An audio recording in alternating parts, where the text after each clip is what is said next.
How powerful is Narsil, Elendil's legendary sword, the sword that was broken and reforged, the sword that cut the ring from Sauron's finger? Hi everyone, this is Robert. Welcome to Deep Geek.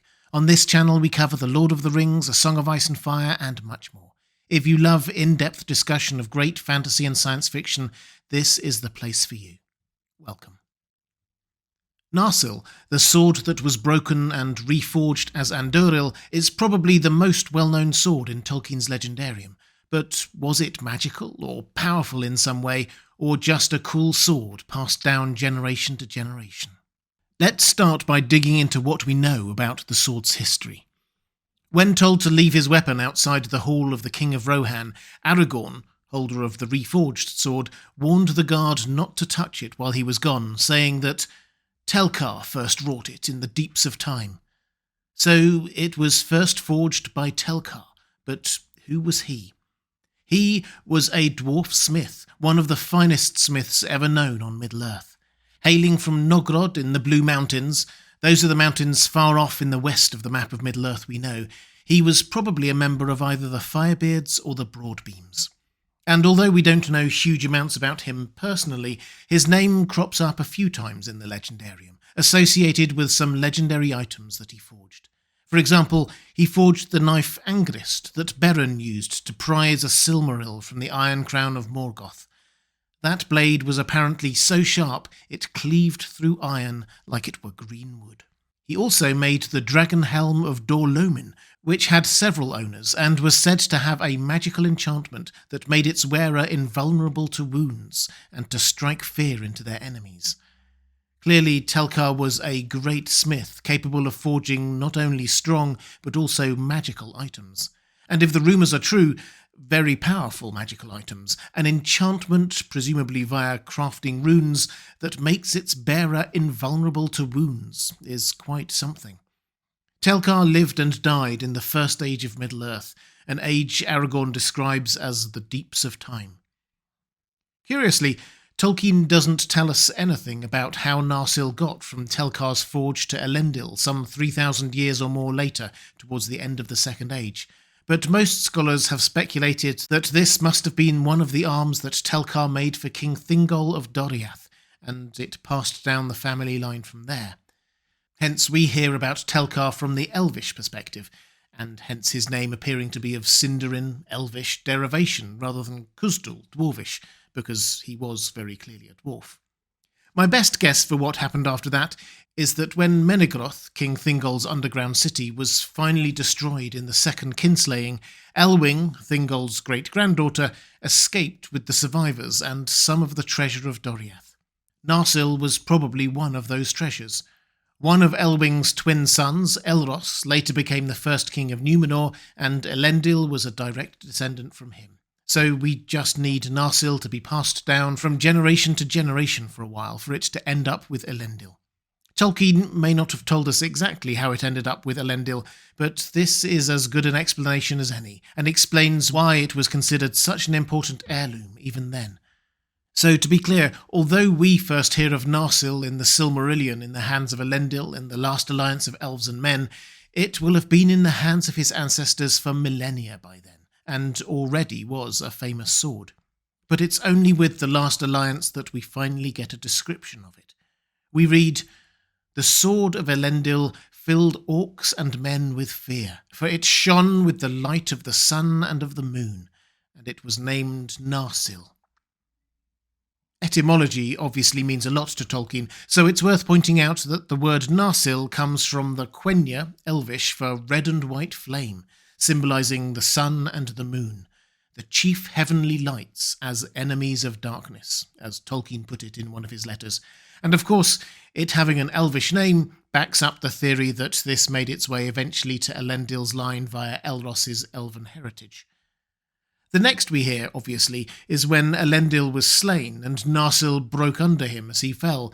Then Isildur used the hilt shard to cut the ring from Sauron's hand. All in all, not a lot to go on in terms of understanding how powerful the sword was, but we can say some things. First, clearly Narsil was made in such a way as to remain strong and true for millennia, a noteworthy thing in and of itself, Most blades do not. Second, it's obviously super sharp, as it cut the ring from Sauron's hand. We don't have full details on what armour he was wearing, but it's probably fair to say that he was well protected. But third, and perhaps most intriguingly, there is magic here. The sword glowed, and it filled its opponents with fear. This latter ability sounds very similar to what we read about the Dragon Helm of Dorlomin, another of Telkar's creations, striking opponents with fear, so perhaps that was one of his specialities, imbuing something he forged with the ability to put fear in enemies' hearts. Tolkien's magic system is famously soft, to the extent that quite a lot of magic is presented as just working with nature, so we probably shouldn't seek to over-categorise this, but it was long-lived, sharp and strong, it struck fear into its opponents, and it glowed, seemingly like flames. Sounds quite powerful. But as long-lived and powerful as that sword was, it was not invulnerable. It broke. We're not told exactly how it broke, other than under Elendil as he fell. But if this is dwarf-made for an elf king and a Maya queen, as seems likely, if then its most famous owners were humans, and its most famous use was to end the rule of a Dark Lord, then perhaps the power of the sword was as much in its symbolism as anything else. It represented the free peoples of Middle-earth, elves, dwarves, and men, coming together in their opposition to the darkness. And for long years, where Narsil remained broken, its symbolic power was still there. Indeed, if anything, it was all the greater. It was one of the heirlooms of the kings of Arnor, then the chieftains of the Rangers of the North, evidence of the rightful king. Aragorn used it to prove who he was to Frodo and the hobbits, and the dream that came to Faramir and Boromir urged them to seek for the sword that was broken. After the Council of Elrond, the blade was forged anew by the smiths of Rivendell. We read this: "On its blade was traced a device of 7 stars sat between the crescent moon and the rayed sun, and about them was written many runes, for Aragorn, son of Arathorn, was going to war upon the marches of Mordor. Very bright was that sword when it was made whole again. The light of the sun shone redly in it, and the light of the moon shone cold, and its edge was hard and keen. And Aragorn gave it a new name and called it Andúril, Flame of the West." So, like the original, this sword shone brightly, and it was sharp. New runes and glyphs were placed upon it, as was a device of 7 stars, the symbol of Arnor and of Elendil, and seemingly also an elven symbol that spoke of defiance of Morgoth. The new name, Andúril, again spoke of light, and again was in Quenya, a nod to its elven heritage. Interestingly, when Aragorn made it to Lothlorien, Galadriel gave him a scabbard for it as well.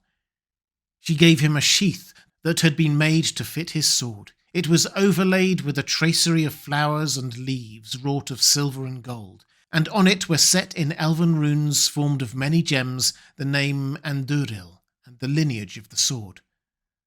"The blade that is drawn from this sheath shall not be stained or broken, even in defeat," she said.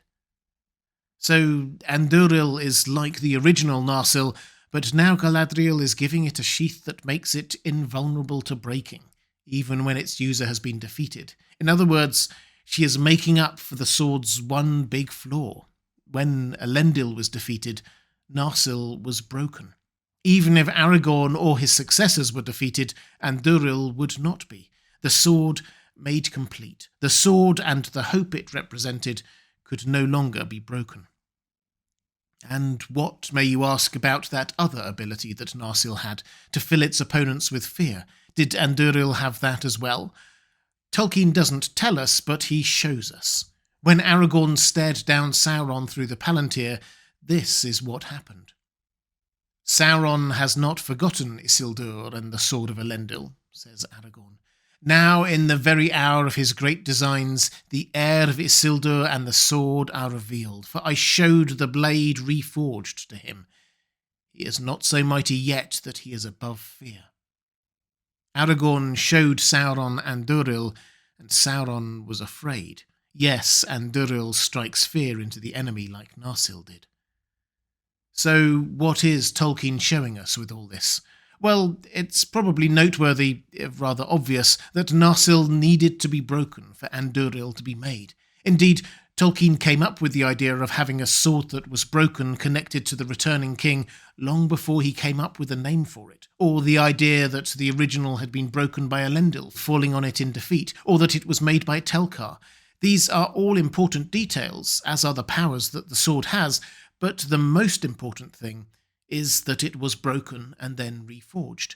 It's as if Tolkien is saying that being broken is not always the end. The kingdom of Arnor itself was broken, the brotherhood between Arnor and Gondor, but the reunited kingdom emerged stronger and greater than before under Aragorn, like Narsil reforged as Anduril. And that surely must be true for people as well as swords and kingdoms, in this story and in our world. Being broken is not necessarily the end. You can be reforged, remade stronger and better and more complete than before. That's the true power of the sword that was broken.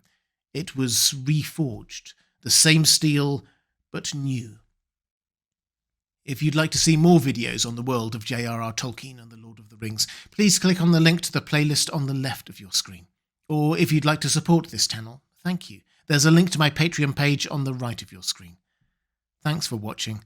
That's all for this time. I'll see you again soon.